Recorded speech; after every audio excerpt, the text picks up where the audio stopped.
Now, if you're very active on social media, you must have seen this video and heard the song, except if you're not active. But even those who are not online still heard the song from other sources too. You've probably heard it, even if you may not know who sang it. It's everywhere, in churches, on TikTok, blasting from car speakers. It's the kind of song that gets stuck in your head because of the melody. It's just 13 days since the song was released, but it's already over 6 million views on YouTube already. Now, there has been a lot of controversy around this song. Some said it's a gospel song. Others said it's not gospel enough. Some even say, this artist with this kind of hair, how is he even a gospel artist? And this one, with a hairband like an NBA player, how are they gospel artists? Well, I've done my investigation, and my findings are shocking. In this video, I'm going to expose this song, and before I launch into the verse-by-verse breakdown, let us start with the chorus.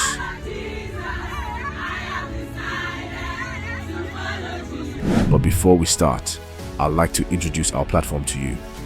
What's popping, my people? Welcome to Aproko HQ, your #1 HQ for hot gist, sizzling scandals, celebrity wahala, and all the sweet Aproko your ears they find.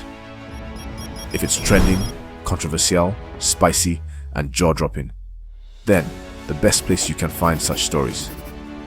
Now here, from Nollywood drama to music, record label beefs, political wahala to reality TV wahala, no stone is left unturned. So if you love gist, you love vibes, and you know they carry last when it comes to updates, then here be your new HQ. Don't forget to hit that subscribe button. Tap the bell icon so you no go miss any fresh drop. And of course, drop your hot takes in the comments section below. This na Aproko HQ, the place where gist no they expire and wahala be like bicycle. Now let's go back to our discussion. The origin of these words dates back to a Christian martyr in India about 150 years ago. In the middle of the 19th century, 1841, an Indian man called Nokseng, who is a native of the Garo tribe from Meghalaya, converted to Christianity with his family through the missionary works of an American Baptist preacher.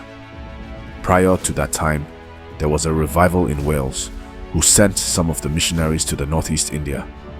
Even though they were not welcomed, they had to go through rough means to preach the gospel. As Nokseng received the gospel with his family, he started preaching the gospel too and converting others to Christ. This didn't go down with the chief, who ordered for his arrest together with his family. He was ordered by the chief to renounce his faith or be killed, and he refused the offer, saying, "I have decided to follow Jesus. No turning back, no turning back." Right before him, his 2 boys were killed with the arrow. He was asked to renounce his faith, and he said, "Though no one joins me, still I will follow. No turning back, no turning back." Right before him, his wife was killed by the archers.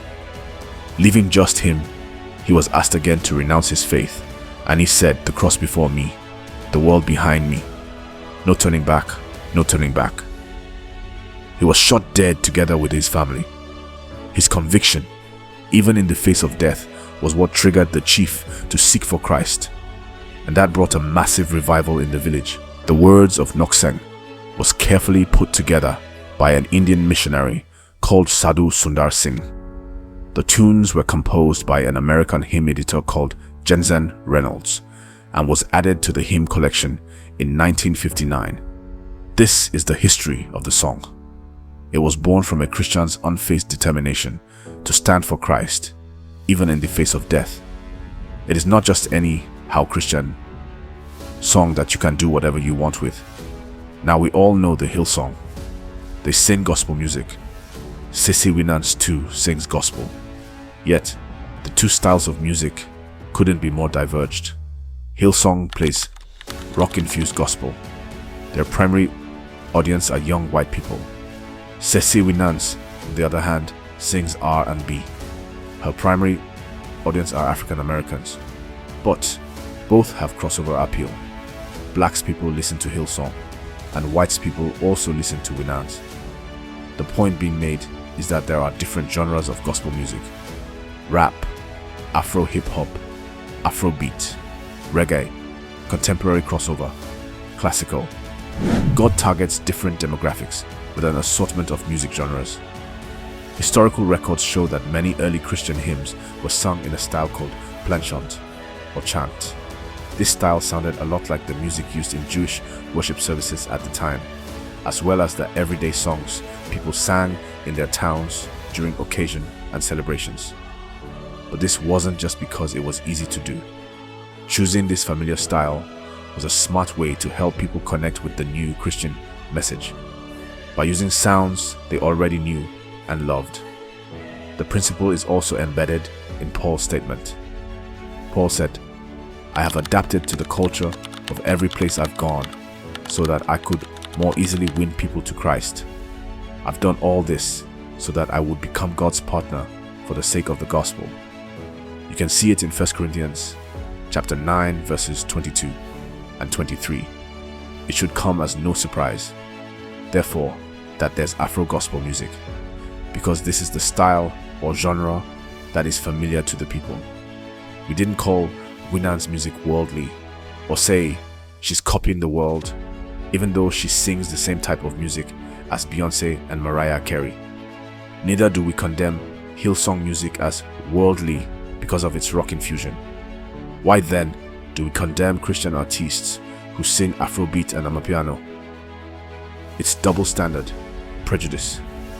Genre doesn't define gospel, it is content that does. God knows He can't reach African youths through country music. They're not from Texas, so He uses Afrobeat. The youths can relate to it. It's street music. If you doubt this strategy, go and play classical music in Mushinolosa and see if anybody will vibe to it. Testimony Jaga from Christ Embassy is a Fuji gospel artist, and the soul he has won, some of your contemporary gospel artists have not.